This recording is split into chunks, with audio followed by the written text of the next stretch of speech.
السلام علیکم ناظرین، آج ہم جس موضوع پر بات کرنے والے ہیں وہ ہے انڈیا کا چاند مشن چندریان-3۔ حال ہی میں انڈیا نے چاند پر قدم رکھ کر دنیا میں ایک نئی تاریخ رقم کی ہے، جس پر آج ہم گفتگو کرنے والے ہیں۔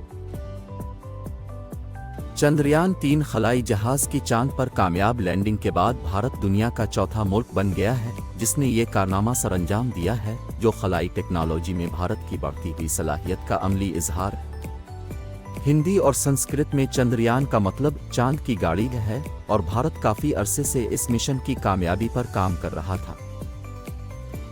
اس مشن سے قبل 2019 میں بھی چندریان-2 کے نام سے ایک خلائی مشن مدار میں بھیجا گیا تھا، لیکن یہ چاند پر اترنے سے پہلے ہی گر کر تباہ ہو گیا تھا۔ تب سے بھارت کی اسپیس ریسرچ آرگنائزیشن اسرو چندریان-3 کے مشن پر کام کر رہی تھی۔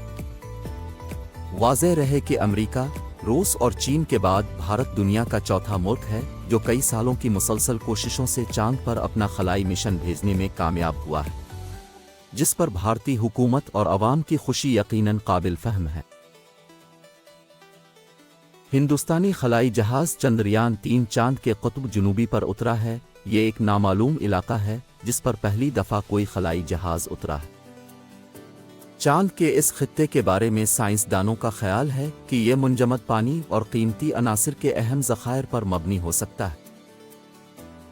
ماہرین اس مشن کی کامیابی کو چاند کی تلاش اور خلائی طاقت کے طور پر ہندوستان کے لیے ایک اہم پیش رفت سمجھا جا رہا ہے۔ دراصل یہ مشن ایک ایسے وقت میں کامیاب ہوا ہے جب ابھی کچھ عرصہ پہلے ہی ایک روسی خلائی جہاز چاند پر اترنے کی کوشش میں گر کر تباہ ہو چکا ہے۔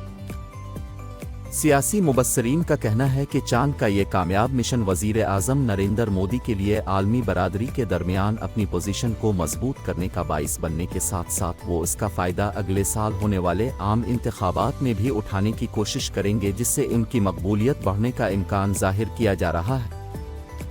دلچسپ امر یہ ہے کہ مودی نے بھارتی خلائی جہاز کی چاند پر اترنے کی خبر جنوبی افریقہ میں برکس کی ہونے والے 15ویں سربراہی اجلاس کے دوران سنی، جس سے اس کانفرنس کے دوران ان کے سیاسی قد کاٹ میں مزید اضافہ ہوا۔